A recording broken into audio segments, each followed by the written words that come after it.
Welcome to the Mindful Living Podcast, the podcast about psychology and life. And today, my guest is Frank Healy, the memory healer. Frank, want to tell me a little bit about yourself? Well, I'm a licensed professional counselor, which is similar to a psychologist, and I'm also a life coach and a best-selling author.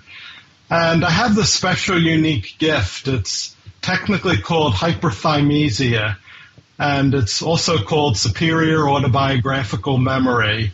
I'm 56 years old, and I remember every day of my life since I was 6 years old. And one of my, Oh, that's fascinating. And when people first hear about that, they think, oh, that is really neat. And it's great that I remember all the good things, but I also remember all the bad days of my life. And one of the reasons I decided to become a counselor and coach was I had to learn how to let go of a lot of negative feelings, which I had so many of them only because I retain every bad as well as every good memory. And now I teach people how to do that. That's interesting. So now, I wonder, do the bad memories, are they as prominent for you as the good memories are? Because sometimes that can happen, that we only remember the bad and forget the good. But have you found it's easier for you to keep a balance, being able to remember everything? Well, I would say in some ways, yes, it is easier to keep a balance because, I remember the good and the bad equally well. And one of the tricks I needed to do was let go of the feelings associated with the bad memories. Since I can't let go of the memory, I could let go of the feelings. And this is something I'm always working on. Don't know if we ever achieve perfection with that, but let a lot go, but at the same time retain the good feelings from the good memories that I have. It's interesting, Gabrielle, I never thought of it from that perspective, that maybe it is easier to keep a balance because there is an evolutionary reason why people tend to hold on to bad memories more, your average person. It's because it's part of survival. Like if we remember more of the bad things that happen, our brain's giving us a message to avoid that kind of situation again or think of a way to cope with it. But you can make active decisions to let go of the bad feelings and to keep the good feelings. No, that's interesting. Yeah, because something that can happen with people with, say, depression is there can be a tendency to only remember the bad and completely forget the good.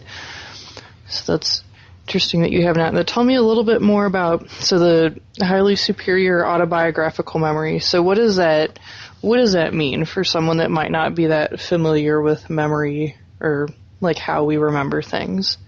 So when you say you remember everything from when you were 6, do you remember anything from before you were 6, or is it kind of spotty? No, I do remember a lot of things before I was 6, but when I was not quite 6 years old, I started attaching a date to all of my memories. But I can remember as far back as 1.5. It was wintertime, 1962, and I remember my mother and I seeing Andy Williams on TV and singing Moon River along with him. And so I do have a lot of memories from that. It's just that when I was not quite 6 years old, I was homesick from kindergarten for a week and with chicken pox and too sick to even be playing with toys. So my uncle just happened to have given me a calendar and I looked at each block and each date. And I created a picture in my head and played the song in my head of what would be on primetime TV that night. So consequently, by the end of the week, I had the whole year 1966 memorized as far as what day of the week each day was and was going to be. Oh, that's so Then as the years went, yes, it's unique and it's interesting. Then as the years went by, I just got into the habit of making mental notes of what date it was with everything that happened. So now my memory includes not only the day of the week, but personal and news events that happened. Like I could tell you the dates of every presidential election and what happened, who was running and who won, and and even some of the independent candidates were. So it's come to embrace a lot of things, and now this memory, that's what it is. Now I can tell you what it isn't also. I could read something, and although I would not remember it verbatim, but I would remember the main ideas and which date I read it on. And so I could probably sit and memorize a poem or a series of numbers and probably fare above average at it, but not exceptional. So the main gist of my gift is a memory for events or autobiographical episodes in my life. Okay, so you're not necessarily a human like Wikipedia page where you remember, like, you're not necessarily like a math genius where you remember every single thing, but you remember dates. Do you remember like times as well? Like, does it extend past the calendar to like times of day? Or does that not make as much of a difference? Well, I wouldn't know the exact time that something happened in, but, I mean, the general time of day, and as far as knowing the calendar, I do go back to 1752 when we first, in the West here, we first adopted the Gregorian calendar. It was the Julian calendar before that, so, and there is a difference, like if you ask me, like, what date was December 17th, 1835, I could say a Thursday, but obviously I would have no memory of that date. But if you asked me, say, November 8th, 1976, I remember I went to an aunt's funeral that day. It was a Monday. So for stuff in my lifetime, it's like time travel, but it's more like a calculation for dates before I was born. So you're married, so I'm guessing you never forget the question, when did you meet? When is your anniversary? Things like that. Oh no, I'm pretty much obligated to that. And in fact, maybe because of it, or maybe just because the kind of people my wife and I are, this time of year we celebrate, let's say October 20th, we celebrate when I first asked her out at a dance in 2007. October 26th, that was our first date, so we always go to the same restaurant and have dinner sometime that week. And November 7th is her birthday, and going back September 26th is our anniversary. Of course, I never forget that, but one thing my wife warned me about when we first started dating was I am not to bring up, like, it was on this date when we had this argument and stuff like that. Oh, that's hilarious. So I've kept to that. That's definitely good. So now, at what age did you realize that you were kind of different from other people in how you remembered things? And, like, how did you find that out?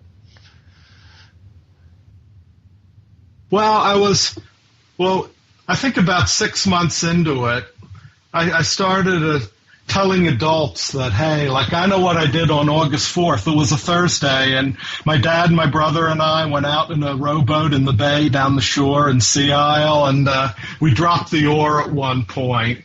And adults started telling me that my knowing the dates was unusual. Like, they'd say, I don't know what I did on August 4th. So it was only a few months later, I was still 6 years old, and realized that I had a unique gift.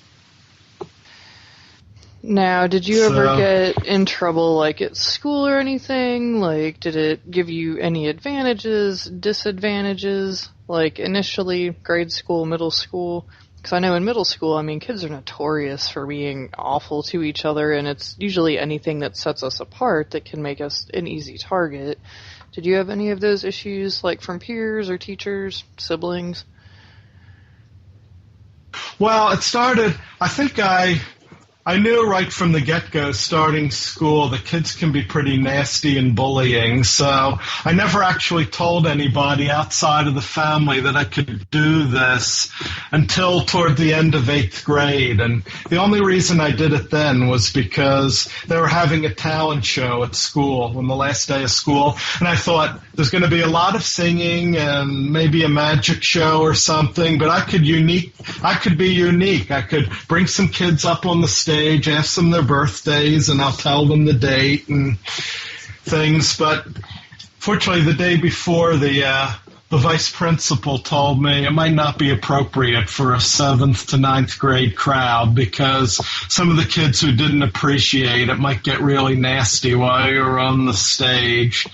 So, but my teachers, when they found out about it, they were very fascinated, and perhaps surprisingly, the kids thought it was pretty neat. I can only remember a couple of instances being bullied about it, but mostly kids were impressed, like it was a form of entertainment for them to ask me about dates. Well, that's interesting. Yeah, I mean, and it seems like they probably figured out quickly that you couldn't help them, like, say, cheat on their homework or anything, and that probably kind of kept it to a more benign interest as opposed to other ways it could have gone. Yes, well, kids, They used to joke that they could copy off me if they sat next to me when in a class when we were taking a test, but fortunately it didn't seem to translate to that. But, I still another thing that went on, I kind of learned social skills more slowly than most people, and that created some nasty situations in school. I just didn't know how to talk to people, and so I was a real quiet kid, and sometimes kids can think that means he doesn't like us, and that could cause problems. Or sometimes with girls in junior high, I didn't realize they thought I was a nice guy and wanted me to be nice, and I'd get cocky like the popular guys, but they didn't appreciate that from me.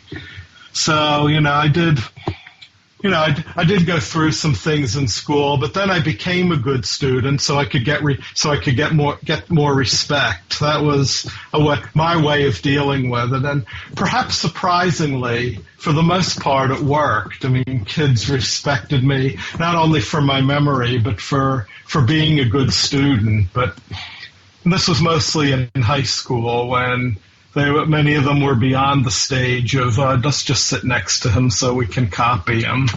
So it sounds like you really did sort of work to, distinguish yourself. It's not that you said, oh, these things come easily to me. You still worked hard to be a good student and to do well. And I know previous times we've talked, you said you're musical or you have creative interests too, so you maybe weren't like the jock in high school. You sort of did other things. Yes, I was in the shows, and I wrote for the literary magazine and for the newspaper, and so I was more of that. I was more of that kind of kid who often can get it from the jocks, but I was fortunate to be in a good group class where I got mostly respect, but I got some bullying from it, and it was like success in school in some ways was my weapon to stop it and get some respect. Well, and that makes sense, yeah. Being smart definitely can help, but it sounds like you really sort of developed yourself and learned to just get along with people. Well, yes, I did. I got this idea in early college, that if I don't learn some people skills and be more sociable, it's going to cost me in a lot of ways. I won't have as much fun, won't have as many friends, maybe won't get married, and probably even if I was qualified for a job, I would need to charm the interviewer. So I learned, and I'm actually quite outgoing, sociable person in my adult life. And I'm in a profession that requires it. Yeah, that's true. So I was going to say, every time I've talked to you, you've been, pretty friendly. So now, what got you into coaching? Like, how did life lead you to that path? Well, in my early 40s, I got an invitation. Invitation from this Grow Training Institute in California to go to a seminar. And they said, we can, with just a little bit of work and a few hours here and there and passing some written tests, we could make you a coach. And I thought, well, now I can help even more people. I mean, I can counsel the ones who are depressed or going through anxiety. But some people, they don't really need therapy. They just need a path created to their goals and explore and get rid of some of the resistances that they have to reaching their goals. So I thought that would be a good way to supplement my counseling. That's an excellent way to describe coaching, as a pathway for people to get to their goals. That's excellent and concise, because I know it can be difficult kind of explaining the difference between coaching and therapy, because coaching isn't therapy. You're not like helping people process traumas, you're helping them work towards things and move past things. So, but you were a counselor first before you were a coach. Yeah. So, that's right. So how did you get into counseling? Like, what led you to be a counselor or to become interested in that? Yes, well, I've told you about when I would always strive to be the best student and excel at anything I was good at, to get respect. But I also found during those years that I was very self-absorbed, and even my parents they question me, do I even pay attention to anybody but myself? Do I even care about other people? And I was like, well, yes, I do, but I need to show it in some way. And around age 15, 16, I started becoming very compassionate and noticed if people were suffering in some way and wanting to help them. And I'd say I also had some spiritual experiences at that point where it seemed like my ego just lifted and just felt that benign state that the mystics have described, of sort of a connection to everything and incredible bliss and lightness. So I thought I just never lost my desire to want to help people and use everything I have for that instead of, and I think for, I guess, rather obvious reasons, people wondered, because of my memory and all, especially the calendar part, they'd think, why didn't I become an accountant or a doctor or something that requires a lot of knowledge of information? But as I've hinted before, it doesn't translate to that. So it was more, and by writing my books, I found that I could, well, let's start off with when the University of California advertised on 2020, on Friday, May 9th, 2008, this lady that has what I have with the memory, and they'd been studying her for 5 years. Well, at that time, my book had just come out. Which book? Living with a Phenomenal Memory. Excellent. My first book is Living with a Phenomenal Memory, and it was like, and they asked, if you think you have this kind of memory, please write to us. So I sent them a copy of the book, and what followed from that was several phone interviews where they'd ask me a date and what happened, or they'd ask me an event, such as the Exxon Valdez oil spill, and I would say, oh yes, Friday, March 24th, 1989, or they'd ask a date, like January 30th, 1983, I'd say, yeah, that was a Sunday, and that was the day that the Washington Redskins beat the Miami Dolphins in the Super Bowl. So that's how and so then I thought, this is really great. For years I've been wondering how I could use my memory gift to contribute to society, contribute to humanity. And so on Wednesday, February 9th, 2011, I went over there, and they studied me for a whole day. And the results of studying myself, along with a few others, have been published in journals, and there are other people who want to study us now. So I thought I'm contributing that way. But I also learned from being part of that I do, and many of the people who were studied have trouble letting go of the pain from past memories that they can't let go of. And that started me in a different path of book writing. So I thought, well, I have the perfect last name to call myself a healer, Healy, and I can help people heal their pain from the past. So So that's how that got started. So now you mentioned, so in high school you were active in journalism and you said the school paper, and so then going into counseling, did you find, even before you started using your memory to help people heal, were you using narratives at all in your counseling work? Did you sort of draw those things together at all earlier? Or did it not come about until later? Well, I think that the fact that I remember so many incidences in my life, and I also discovered in high school, around the middle of high school, that I was starting to develop the ability to think abstractly, which is normal for that age. But I thought, and that made me able to, anybody who I counseled, or just about anybody who had a problem, I could relate to a time in my life when I felt the way they did. So my good memory helped me to empathize with just about anybody and any client. So and my ability to think, well, this is not exactly the same, but similar to when I went through this. So a lot of my own, although, when we counsel, we don't usually share our own experiences unless it's really relevant to the client, what the client's going through, and but I use that in my head to be able, and I used to think, when I'd be upset about something when I was younger, I used to think, what would I like somebody to say to me right now? And I'd come up with things, and that helped me a lot later as a counselor. And so I don't always, unless it's really relevant, I don't use narratives of my own life. But now in my books, I interviewed you for my one that's coming out, along with a few other people, and I've interviewed people who went through some horrific memories but are now happy and thriving. So I created a good format for the books. And then, so in the book that you interviewed me for, the title of that is? In the release It's Empowering Yourself.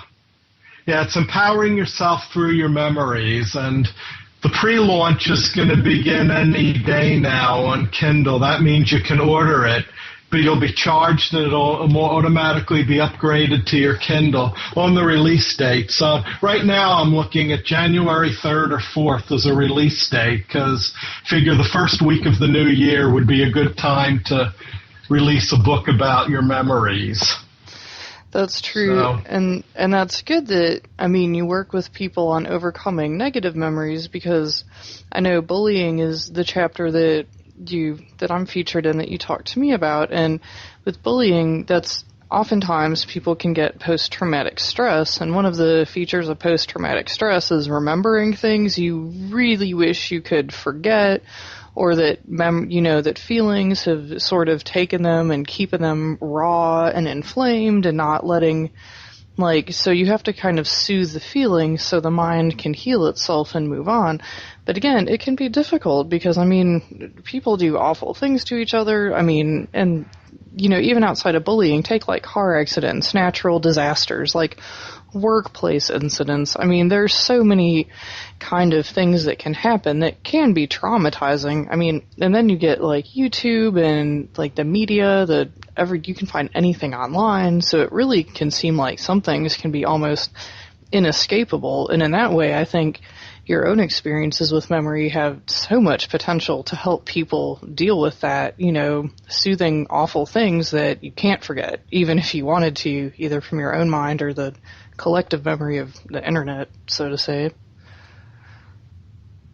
well, that's it. On the one hand, I've counseled people and even known people in my personal life who they're in their 20s and they can still hear and picture in their head bullying incidents in school, and people who've been through natural disasters. Often they become paranoid or very negative and anxious and scared that something else catastrophic could happen because their worldview has been shaken up with, let's say, an earthquake or a tsunami.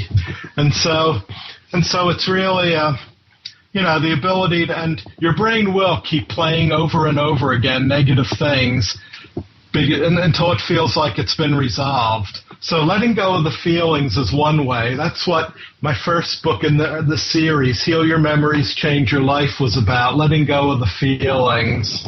Now, my second book, The Ultimate Guide to Healing Your Past, there's a picture of two young ladies with graduation caps and gowns on about learning from each of your memories. Now, this Empowering Yourself that's coming out soon and featuring you, Gabrielle, is going to be all about how you can, instead of being disempowered by a memory and considering it a trauma and you're just not the same person you were before then, it's about doing the opposite, becoming stronger and maybe even developing new goals and having more confidence because of memories, good or bad. So I've tried to hit it from all angles. And so to talk about, I know my experience with some, and talking to you for the book was actually really helpful because I talked about bullying that I've experienced as an adult in the workplace. And for me, some of my issues were, one, talking to you was one of my first steps in realizing, no, I actually can leave, because I had tried for so long to leave, and it just hadn't worked. And then, but what happened is I was looking for jobs as I just got so discouraged because, you know, I forgot my own positive qualities and traits. And like for me, my now husband, he helped me tremendously because he was able to see the positive qualities the whole time. And so I know his help was instrumental in helping me actually find another job and remove myself from the situation, even though, you know, looking back, of course, he was right the whole time that it was never me. But when you're in that situation, it can be so hard to overlook. Now, in your own experiences, have you had that? Like, have you had people sort of help you remember more of the positive in yourself or see that that is as valid, or has that been as much of an issue for you? Well, there have been times when I had school teachers, like I went through school being a chronic teacher's pet. And they always helped me remember, and well, sometimes my parents would help, but there were other times you go through the teenage years, sometimes you don't place much credence in what your parents say, so I didn't always tell them everything that was going on, but you know, and there were, but one thing, just the fact that I have this good memory has always kept me from being completely despondent and thinking you're no good at anything.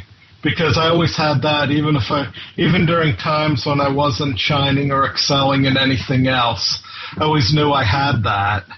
And and I've had others like bosses at jobs that helped me to be more positive and confident. Of course, you know, I've also had bosses who were really antagonistic and to the point where but that's all in the past now, and my current employer doesn't like me talking about work on any social media, so my job now is great. Well, no, and that's fantastic. I mean, and I think that's important, and with sort of the national culture that we're in with bullying, which it's easy to look at the current election, which has been, I mean, nasty, just so, like, I know we're better than this as a country, no matter which side you're on. But also looking at, I mean, how kids in schools are to each other. Like I read the other day that, I mean, suicide is rising as one of the top causes of death for 10 to 14-year-olds. And that's awful. I mean, in every way, That's just a disgrace to us. And we need to be better than that, because we are better than that. And, you know, like with what you're saying with their, you know, just simple things like not talking about your work on social media, good or bad, that's fantastic, because that's an example of a boundary that, I mean, so few people seem to have that, because with social media, it's so easy to just let boundaries go to the wayside. And, you know, even people checking their email constantly when they're not at work, like there's no division of when work or school ends and when your own time begins. So to see you sort of enforcing that, I mean, I wonder if, one, that helps, but do you think that can help on a national level, like kids and adults, with sort of moving away from bullying and reclaiming their lives some? Yes, well, I think that on the one hand, Well, I am going to state a strong opinion here. We all know that Donald Trump bullied a handicapped person as well as many people, right? Oh, yeah. Right on the news and everything. Well, meanwhile, Hillary is planning a $5 million budget to set up prevent bullying programs in schools. And I think what it takes is both the victim and the bullies need to be counseled, because a lot of school bullies are bullied at home and then they take it out on the seemingly weak kid at school, and a lot of it just has to do with jealousy. Like, if one kid seems like they have a great home life, and maybe they don't. Maybe there's drugs in the bully's home, and so it's out of jealousy. It's out of a lot of things, but. It's very, I think everybody needs to have their self-esteem build up so that if they do encounter an unfortunate bullying incident, they have sort of a, emotional shield so that they can weather that. And a lot of times kids also, and adults, some of them still need to be trained to walk and talk confidently, and to be and learn to just let it go if somebody starts in with you. I mean, if it's some minor thing, like just some name calling, let it go. But if it gets really bad, be assertive and stick up for yourself firmly.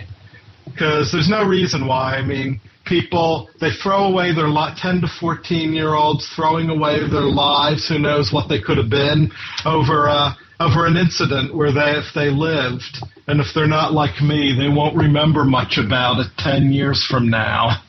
So it's like, it really needs to be stopped. I mean, and it's just unbelievable.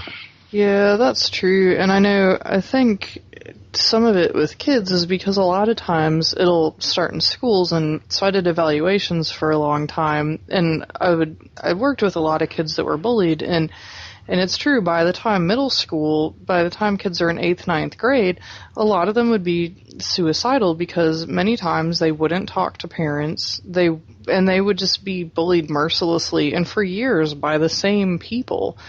And it's hard when children don't reach out, or something I've noticed is adults brush things off a lot and dismiss it. Oh, you don't mean that. And personally, that is confusing to me. Why do people just assume children lie about everything? I mean, that's not necessarily the case at all. But I mean, what would you sort of say? Have you found there's anything that helps people that are reaching out for help to get them listened to or maybe taken more seriously? Anything that just anything that you've noticed that might help, or that you've seen with clients that can be useful? Well, a lot of times, I've seen in my state of New Jersey, they have child study teams in the schools, and there's another lady who was featured in the same chapter as you, this Katie, who was bullied just beyond belief all through middle school and high school. I mean, there were rumors she'd slept with the English teacher and blown the football team, and just really, they did horrible things to her. She was beat up whenever no one was looking by other girls. And she goes around the country giving anti-bullying talks, both in schools and in conferences. And her parents were the perfect people she could have told. Her father was a psychologist, and her mother was and still is a social worker. But she felt she was supposed to handle it herself. And they were good people, too. So a lot of times, encourage kids to reach out and reassure them that they'll be taken seriously. Like, it happened a couple times in my area where Kate gave a talk at a school, and then they ended up in counseling with me. And I work with the child study teams and taught the kids coping tools and helped them to remember their good qualities and who they are and what supports they have. And it really helped where they weren't bullied as much when we all worked together. But I think any time a kid mentions that they're being bullied, or even an adult in a workplace, they need to be taken seriously. Don't just brush it off or say, get over it, or grow a spine, or develop a thicker skin. Take it seriously. So it sounds like then with kids in schools, and that's excellent, yeah, with Kate that she was able to, because I know, I mean, wasn't even like a Facebook page or like a MySpace page made about her? I mean, something like that. Oh yeah, she was, yeah. Well, this was back in 06, 05, before Facebook was big, but they used to do these MySpace pages, and where they would, where they would dress her up in this whore-looking clothing on the page and then send it to her. And they made special efforts on Christmas and on her birthday and when the family was on a vacation. So they were just relentless, nasty people. Now, and go ahead. I was going to say, so definitely it sounds like in your work with like students and children and families, like a team, like bringing people in and getting people where the supports they have helps protect them from future bullying.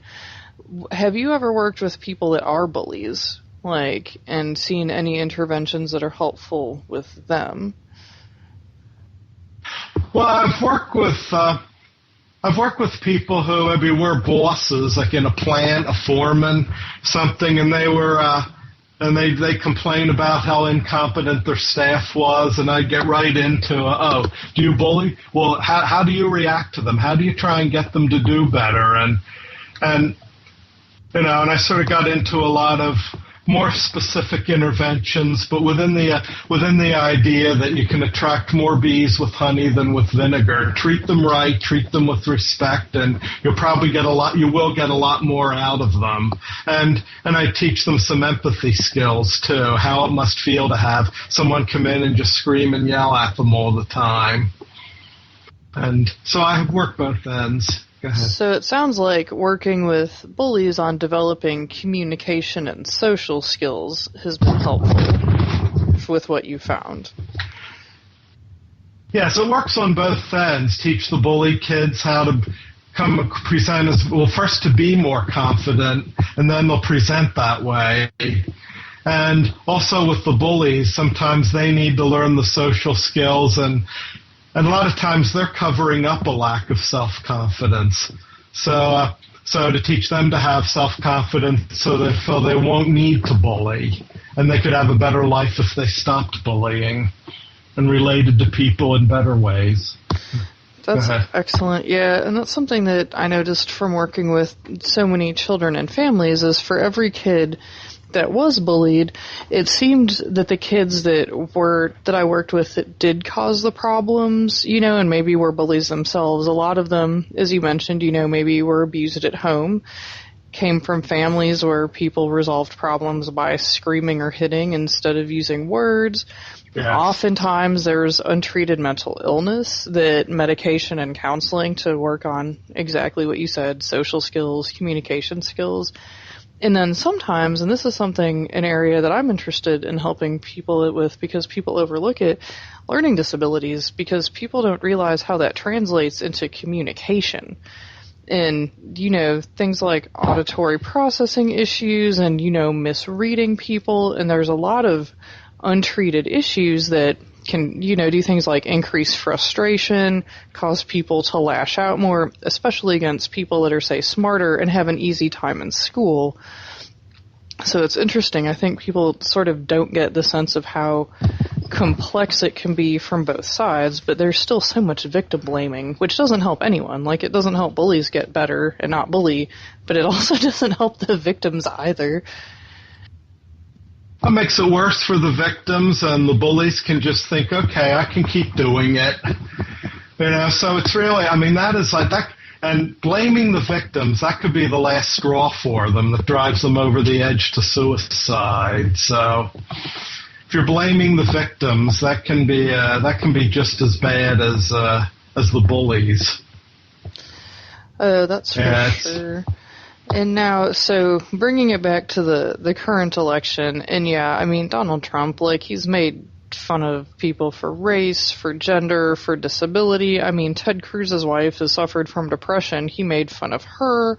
Like John McCain for being a prisoner of war, which, I mean, in many people's eyes, that makes him more of a hero, because being able to endure that, and for your country, nonetheless, I mean, that's a beautiful thing. So how do we start the healing as a country? Because it seems like there really does need to be an effort to reach out to Trump supporters, because there's just so much anger. But at the same time, I mean, it seems like there's all these groups that are very mobilized now politically that haven't been before as a result of his bullying. I mean, but like, how do you think we start the road to healing with, I mean, the current hot mess that's our political climate? Yes, well, I think Trump played on some of the angers that have been building on the average American citizen for years, really decades now. But the thing is, he went way too far with it.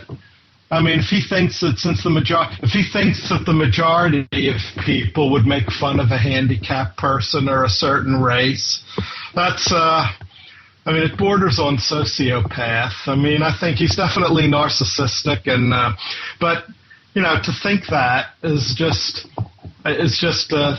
so unfeeling. And I think Trump supporters need to realize that, you know, you can't just know business, or you can't, you know, you need to have, you know, some feelings and some caring for other people, which he really hasn't shown much of. I wouldn't say he's shown none, but he hasn't shown much of that. And where Hillary played it up as, you know, all the things she's done for children, students, and all the groups for so many years. So, you know, Trump supporters need to realize you can't just have brains and be a good, know about business and be a good leader. You need to have heart, too. Yeah, well, and follow-through seems important, because I know even from a business standpoint, I mean, there have been stories of contractor and labor group after, like, contractor and labor group having to do things like pad their estimates to him because he doesn't pay his entire bills. So, I mean, so that's not only, and I think that's important because a lot of abuse for adults is economic. I mean, people maintaining financial control of other people can keep people in bad situations for a long time, especially in like work situations, romantic relationships. And that's something that I think hasn't really gotten a lot of attention, because a lot of the same groups that support Trump, like, they want to get paid for their work. I have yet to meet a person that's okay with being paid for half of what they did. You know, I don't care who you vote for. Like, that'll make anyone angry. Like, no one likes that. Mm-hmm. Yes, well, that's personal to me, because my wife's father is one of the contractors that worked on the Taj Mahal for Trump and got paid very little, way less than what he was worth for doing that. So, really? So there's proof in the pudding there. Oh, yeah, New Jersey. So it's like Yes, the Taj Mahal is in Atlantic City, one of the casinos that Trump owned, and he just, so he's one of the ones. And I know a couple other people who also were treated such for their work by Trump. So when his son said in the convention that his dad's a friend of the working class, you almost had to laugh. Right? You know, so that's, I mean, looking at the evidence, and I think in general, since Trump has made bullying so public, it's like we got to watch that we don't become desensitized to it and really accept bullying as just part of the human condition. It needs to be stopped. It needs to be stopped, and not only to be stopped, but everyone needs to learn better ways, more respectful ways to treat people than that. Oh, for sure. And I mean, in things like keeping your word, and it's interesting because a lot of the same people that are being hurt by, you know, labor policies, and it's true, there's a lot of people in this country that are not having their economic needs met, and that's people of all races, and so it's frustrating to see, like, racial groups pitted against one another when it's really a human problem in the U.S., But, I mean, sort of just Yes. even getting that, because it feels like the blame is just shifted off what it should be, because, yeah, Trump isn't a model of, like, responsible business by any means. Like, you're not even paying the people that do work for you. Like, so that's hard to respect as a person, but I mean, so, but then there's some people that I know with Hillary say, oh, well, she's corrupt and sells out to everyone. But I mean, there's a sense that she pays her bills. And I think Yes. that's kind of a different level of responsibility. Like, people haven't come out, like, accusing her of harassment or not paying for things. And yeah, well, that's. I mean, they're always gonna shift the blame, which is another thing Trump has done quite well. Shift the blame, and the FBI said there was really no wrongdoing with the emails. They tried to put that out as a scandal, and but it's really, I think what it comes down to is everybody needs to take responsibility for their own world and their actions and what they do, both on a personal and a national level, and. Blaming ethnic groups for anything it almost seems like beyond 50 years ago. You know, like some people just haven't evolved the way the world has evolved now, that, I mean, they can contribute. I mean, it comes down to the person and not their ethnic group, you know, who they are. Absolutely. And now then, so it seems like in some cases, like, say, your father-in-law with being one of the contractors that was not paid what he was supposed to on a Trump project, I mean, that seems like a case where remembering something can be very protective and very defensive in preventing that from happening again, because if you remember what someone did to you, then, you know, you're more likely to do what you can to avoid it, because what can also happen, I've noticed with people that have been, like, traumatized or bullied, is they'll overlook things constantly, and then it will just keep happening to them. And you get this, like, recurring cycle. Yes, well, yes, that can happen too, where people get used to certain things, and a lot of times you need to work on your own self-esteem, and like, if you see yourself as someone who will be bullied, you may leave a situation, like a work situation, but then you can end up being that same scapegoat anywhere else. You need to see yourself as someone who's successful, who gets along with people. When you do that, then you'll learn the skills. And as far as what you just said about a memory that it would be useful to hold on, yes, it would be useful to hold on to the memory, but not to dwell on it and not to feel the feelings for any length of time. Just like when a situation comes up, oh yeah, remember how I was ripped off this way? Well then, I'm not voting for that candidate. Okay, I'm finished voting. Now I can not think about that anymore. And sometimes the trick can be not only to let go of the feelings, learn and empower yourself. Those are all important, but just not dwelling on the negatives for too long, because that's another thing our brains do to us for evolution. If we don't control our thoughts, we'll dwell on the negatives more than we will on the positives to avoid a problem. But you can, when you have anything, that memory that's strongly entrenched in your mind, you don't have to dwell on it to keep it there, to keep the lesson there. That's for sure. And I know, using my own experiences, is because I was in a situation for so long that was so bad. And, like, what I've noticed is in a work setting again, when I started noticing things that were similar, I noticed much earlier. And I started sort of exploring other options at a much earlier time, but I noticed very physical reactions just much sooner that have sort of, it feels like, preventing me from going through that again.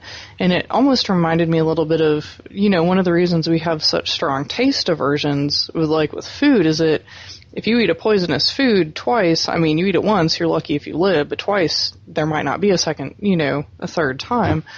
And it almost felt like that physically, my body was just saying, no, this won't happen, because of having had that situation and those experiences for so long. Yes, well, that's it. I mean, Yeah, taste aversions can be good, and even like smell aversions can keep us away from things with germs, and so a lot of this is useful to us. But the problem, like even the worry and the anxiety response, I mean, it's useful for a few seconds. Like if you're crossing the street and a car didn't see the light and becomes barreling towards you, it's useful to have that jump start that a quick fear reaction gives you, but not then to become anxious for most of the day, for the rest of your life. I think a lot of our negative feelings were meant to be felt for just short periods and not long time. No, that's for sure, definitely. Now, so how many books have you, up to this point, you've written 3 books. This is your 3rd book that's coming out on using memory to sort of heal past experiences? Yeah. Yeah, well, in my Heal Your Memory series, this will be number 3. It'll be number 5 overall that I've written. First was Living with a Phenomenal Memory, my memoir on how I memorized. I kind of dissected it, and that book I would recommend more for university use than personal reading. It's a little complicated, and and then I wrote a book that's only available on Kindle, a memory quiz. It's all about improving your memory using the learning style that you're most comfortable with. Like you learn, there's a test to see whether you're more of a visual, auditory, or kinesthetic learner, and then there's chapters for each one to how you can use your best skill to improve your memory. And then there's the 3 in the Heal Your Memory series. And some of my future plans for this include I'm going to reissue the first 2, Heal Your Memories, Change Your Life, and The Ultimate Guide to Healing Your Past, with embedded videos and little tutorials to introduce you to the chapters. And Empowering Yourself Through Your Memories is also going to include some videos. So it'll be kind of the new way to do a book. And these will be available both in the paperback and in the Kindle versions. So that's excellent. So now if someone wants to find your books, do you have a website that I can link with the show? Or are you on yes, my Amazon? website. Well, I do have an Amazon page. You just put my name in, Frank Healy, and it has a video about where I was interviewed about my book specifically, as well as my memory, and I also have a website. It's www.phenomenalmemory.com. And you can get all kinds of things, articles, my newsletter, as well as the ability to order my books on there. And then your newsletter, how often do you send out your newsletter? About once a month. So I haven't sent the November yet, so you can all look for it very soon. Excellent. And I will definitely be linking your book on my site, because I'm featured in it, and that's fantastic. And my site is GabrielleLoehr.com.